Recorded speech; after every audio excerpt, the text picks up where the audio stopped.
co za daleko. Powiedziałem wam, że ja nim jestem. Jeżeli więc mieszkacie, pozwólcie odejść moim towarzyszom.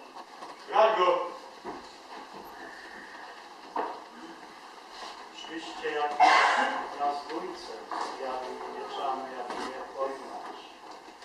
Wsiadywałem w świątyni i nauczałem, ale nikt mnie nie uwierzył.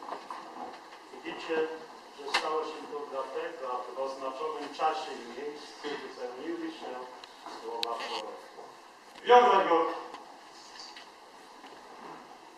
Teraz nadeszła godzina wasza i noc ciemności.